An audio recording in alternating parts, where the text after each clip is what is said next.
உங்களுக்கு வணக்கம். இப்போ விஜய் அவர்கள விமர்சனம் செய்தாலே திமுகவோட பி டீம் அப்படின்றது மிகப்பெரிய அளவுல செட் பண்ணிட்டாங்க. திமுகவ எந்த அளவுக்கு எதிர்த்து பேசுறாங்க அப்படின்றதுல 1% அவர் பேசுவாரான்றது ஒரு பெரிய சந்தேகம் தான், கேள்விக்குறி தான். ஏன்னா அவரு அந்த அளவுக்கு ஒரு பெரிய ஆளுமைன்னா அரசியல்ல கிடையாது. சினிமால ஒரு பெரிய ஆளுமை தான். ஆனா அரசியல்ல பெருசா கிடையாது. ஏன்னா அரசியல் பொறுத்தவரைக்கும் நிறைய சித்தாந்தங்கள், சிந்தனைகள், அதாவது என்னென்னா சக ஒரு மனிதனுடைய வலி எல்லாத்தையும் புரிஞ்சுக்கிட்டு பண்ணுறது தான் அரசியல். இங்கே அந்த மாதிரிலாம் ஏதாவது நடக்குதான்னு பார்த்தா அப்படியெல்லாம் ஒன்றுமே கிடையாது. ஏன்னா நம்ம இதை சொல்லணும்னா வெளிப்படையாக இது பேசப்படக்கூடிய ஒரு இடத்துல நம்ம இருக்கிறதுக்காக தான் இதை நம்ம சொல்ல வரோம்.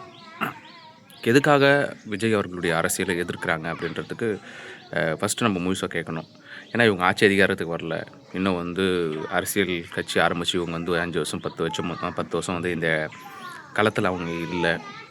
ஆனால் இவங்க தொடங்கிய 2 வருஷம் தான். இந்த 2 வருஷத்தில் இவ்வளோ காட்டமான விமர்சனங்களை அவங்க மேலே வைக்க வேண்டிய அவசியம் என்ன அப்படின்றதுக்கு சில கேள்விகளுக்கான பதில் மட்டும் நம்ம சொல்லிடலாம்.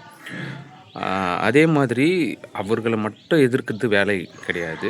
எல்லா கட்சிகளையுமே நம்ம எதிர்த்து பேசுகிறோம். ஆனால் இவங்கள முதல்ல பேசிடுவோம். பொதுவாக இந்த 2 வருஷத்தில் இவங்க அரசியல் கட்சின்னு ஒரு ஆரம்பித்து இது வரைக்கும் அவங்களுடைய முன்னெடுப்புகள் என்ன அப்படின்றது தான் நம்ம பேசணும்.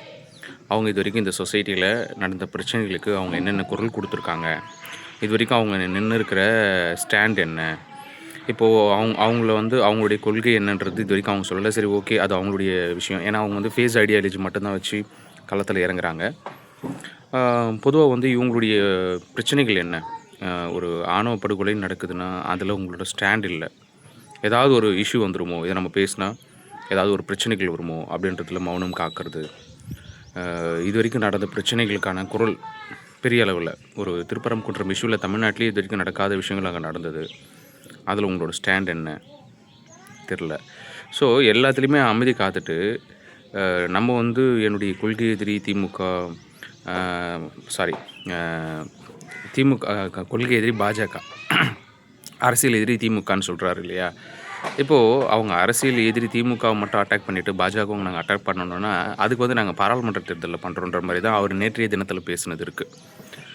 அதாவது இப்போ நடக்குது சட்டமன்ற தேர்தல், அதனால் நம்ம யார் விமர்சனம் பண்ணணுமோ அவங்கள மட்டும்தான் விமர்சனம் பண்ணணும் அப்படின்றது.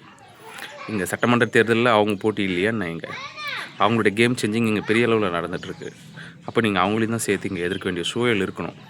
ஸோ இவங்களோட விஷயங்கள் என்னென்னா, இது வரைக்கும் இவங்க எடுத்துருக்கிற ஸ்டாண்ட்ஸ் எல்லாமே எல்லா விஷயங்களுமே ஒரு ஒரு ஒரு பிடிமானமே கிடையாது. அதே மாதிரி பார்த்திங்கன்னா ஒரு சித்தாந்தமாக இளைஞர்கள் கட்டமைச்சு இருந்தால் அது பிரச்சனை இல்லை. ஒரு நடிகன் அரசியலுக்கு வரக்கூடாதுன்றதுலாம் யாருமே மறுப்பு தெரிவிக்கல. வரலாம். ஒரு சினிமா துறையிலேருந்து நீங்கள் வரும்போது என்ன பண்ணியிருக்கணும்னா, அதில் இருக்கிற இளைஞர்கள் உங்கள் வழியை இதாவது நீங்கள் சொல்கிறத மதித்து தன்மையப்படுத்தி வரவதாங்க தான் பரவாயில்ல. இங்கே எல்லாமே சினிமா கொடுத்து பார்த்துட்டு சினிமாவில் விசில் அடிச்சுட்டு அந்த விசில் அடிச்சு அவங்க கொஞ்சம் வாழ்ந்துட்டுருக்காங்க இல்லையா? அது நம்மளுக்கு காட்டமாக சொல்ல வேண்டிய ஒரு சூழலாக இருக்குது. எதுக்காகனா, அவங்கக்கிட்ட நம்ம என்ன தான் போய்ட்டு நம்ம இது மாதிரி உன்னுடைய வாழ்வியல் எதிரா, உன்னுடைய வரலாறு எதிரா, உன்னுடைய இலக்கணம் எதிரா, உன்னுடைய இலக்கியம் எதிரா, இவ்வளோ விஷயங்கள் இருக்குடா அவனுடைய இடத்துல அப்படின்னு நம்ம அவங்கக்கிட்ட நம்ம சொல்லக்கூடிய இடத்துல கூட அவங்க இல்லை. அந்த மாதிரி ஒரு போதையில் தான் உருவாக்கி வச்சுருக்கீங்க. ஒரு சினிமா கலாச்சார போதை எப்படி திராவிடம் இங்கே மது கலாச்சார போதையில் எல்லாரையும் திளைக்க வச்சுருக்கோ, அந்த மாதிரி ஒரு சினிமா கலாச்சார போதையில் ஊற வச்சுருக்கீங்க.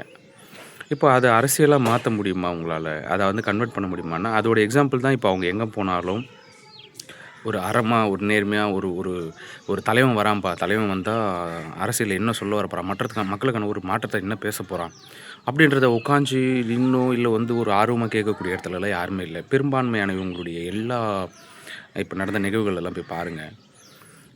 வண்டியில் பறக்கிறது, அதாவது இந்த அங்கே இருக்கிற சீட்டுங்களை, உட்கார்ற சீட்டுங்களை அடித்து உடைக்கிறது, இந்த சினிமா தேட்டருக்குள்ளே போனால் பண்ணக்கூடிய அலப்பறை இருக்கு இல்லையா? இன்னும் அவங்க அந்த உளவியலாகவே தான் இருக்காங்க. ஸோ இதை நம்ம சொல்லும்போது காட்டமாக நம்ம சில நேரங்களில் உணர்ச்சி வசப்பட்டு சொல்லும்போது என்ன ஆகுதுன்னா, கடுமையான விமர்சனங்கள் நீங்கள் வைக்கிறீங்க. நீங்கள் திமுக கிட்ட நீங்கள் இது காசு வாங்கிட்டு பேசுகிறீங்க அப்படின்னு. அப்படிலாம் கிடையாது. திமுக கிட்ட காசு வாங்கிட்டு பேசணும்னா, திமுக அவங்கக்கிட்ட தான் காசு வாங்கி ஒரு விஷயத்தை நாங்கள் பேசணுன்றதுக்கு கூட்டணி வச்சு பல கோடி வாங்கலாம். நம்மளுக்கு கருத்தியல் தான் விஷயம். இங்கே ஸ்ட்ராங்காக நம்ம பேசக்கூடிய ஒன்று அதுதான். நம்ம ஏதாவது ஒரு மாற்றத்தை பற்றி பேசணும்னா உடனே அதுக்கு ஆப்போசிட்டாக எங்கள் தமிழ் தேசியம் பேசுகிறவங்களே கூட ட்ரிகர் பண்ணி விடுறது தான் வேலையாக வச்சிட்ருக்காங்க இங்கே எல்லா அரசியலுமே சொல்கிறேன். திராவிட தரப்பில் பொறுத்த வரைக்கும் நம்ம பேசலையான்னா காட்டமாக நம்மளோட யாரும் பெரிய அளவில் விமர்சனம் பண்ண ஆள் யாருமே இருக்க மாட்டாங்க. பிரச்சாரங்களெல்லாம் போய் பாருங்கள், திராவிடத்தை தான் பெரிய அளவில் விமர்சனம் பண்ணுவாங்க. உங்களை கொஞ்சம் லைட்டாக அப்படி போகும்போது தொட்டு போவாங்க, அவ்வளோதான். திமுகவாக இருந்தாலும் சரி, அதிமுகவாக இருந்தாலும் சரி, பாஜக இருந்தாலும் சரி, காங்கிரஸாக இருந்தாலும் சரி, பெரிய அளவில் எதிர்ப்பு தெரிவிக்கக்கூடிய ஆட்கள் நாம் தமிழர். நீங்கள் அதில் ஒரு ஒரு ஒரு நிமிஷம் ஸ்பீச்சில் உங்களை பேசுகிறத வந்து எடுத்து ஒரு பெரிய கண்டென்ட்டாக போட்டு நீங்கள் உங்களை வந்து நீங்கள் வந்து உங்களுடைய ஆட்கள் வந்து கடுமையான விமர்சனம் பண்ணுறதுலாம் வந்து நம்மளுக்கு சிரிப்பு தான் வருது. எதுக்காகனா, முதல்ல அரசியல் படுங்க. அரசியல் பட்டு அரசியல் தெளிவானதுக்கப்புறமா வந்து நீங்கள் விமர்சனம் தாராளமாக வைங்க எல்லார் மேலேயும். கருத்தியலான விமர்சனங்கள் வச்சா பிரச்சனை இல்லைங்க. ஆரோக்கியமாக இருக்கும் அரசியல். இங்கே இங்கே தமிழ்நாட்டில் என்னென்ன நடக்குதுன்றதை முதல்ல பாருங்கள். தமிழகத்தில் உங்களுக்கு உள்ள வாழ்வியல் என்ன, உங்களுடைய அடையாளம் என்னன்றதை பாருங்கள். இது எதுவுமே இல்லாததுனால தான் வந்து உங்கள் மேலே விமர்சனங்கள் வரப்படுது. விமர்சனம் வைக்கும்போது அதை கண்டிப்பாக நீங்கள் வாங்கக்கூடிய இடத்துல இருக்கணும். ஏன்னா நீங்கள் பொது வாழ்வியலுக்கு வந்துட்டீங்க. அரசியல்ன்ற பொது வாழ்வியலுக்குள்ளே நீங்கள் வரும்போது விமர்சனங்கள் உங்கள் மேலே வைக்க தான் செய்வாங்க. அதை கருத்தியெல்லாம் நீங்கள் எதிர்கொள்ளுங்க. புரியுதுங்களா? சில இடங்களில் வந்து நீங்கள் மறைமுகமான தாக்குதல் நடத்தினாலும், நீங்கள் இது வரைக்கும் நேரான தாக்குதல் நடத்துறதில்ல, மறைமுகமான தாக்குதல் நடத்தினாலும் கடுமையான விளைவுகள் உங்களுக்கு தான் வரும். எதிர் விளைவாக குரல் கொடுக்க தான் செய்வாங்க. ஸோ இந்த அரசியல் கட்சிகள் எல்லாருமே வந்து காட்டமான விமர்சனங்கள் செஞ்சதுக்கான காணொலி ஒவ்வொன்றும் நம்ம தினமும் போட தான் போகிறோம். நாம் தமிழர் கட்சி அவங்க என்னென்ன விமர்சனங்கள் இது வரைக்கும் எந்த அளவுக்கு வச்சுருக்காங்க, எவ்வளோ போராட்டங்கள் பண்ணியிருக்காங்க. அவங்க நடத்துகிற போராட்டங்கள்லாம் சொல்லணும்னா நேரம் பத்தாது. அவங்க பொதுவாகவே வந்து, அதாவது இந்த கோவிலுக்கு தத்து கொடுப்பாங்க இல்லையா, ஒரு தத்து விட்ருவாங்க, ஒரு மாட்டையோ ஆட்டையோ. அந்த மாதிரி இந்த தமிழ் இனத்துக்காக தத்து கொடுக்கப்பட்டது தான் இந்த நாம் தமிழர். உண்மையாக சொல்கிறேன். எந்த உரிமைகளும் போராட்டமும் வந்து இவங்க போராடி தான் வாங்க வேண்டியதாக இருக்குது. அப்போ இவங்க இந்த போராட்டங்களெல்லாம் பண்ணிவிட்டு இவங்களுக்கு ஒரு சோர்வடையக்கூடிய இடத்துல யாரும் தள்ளக்கூடாது இல்லையா? அப்போ அவங்களுக்கு நம்ம ஒரு பலமாக கையை பிடிச்சி தூக்கி எடுத்துகிட்டு வரணுன்றதுக்காக தான் நம்ம அவங்களுக்கு ஆதரவாகவே நம்ம வீடியோ போட்டுட்ருக்கோம். காரணம் என்னென்னா, அவங்க எல்லா போராட்டங்களையுமே இன்றைக்கு வரைக்கும் முதலெல்லாம் நிற்கிறாங்க.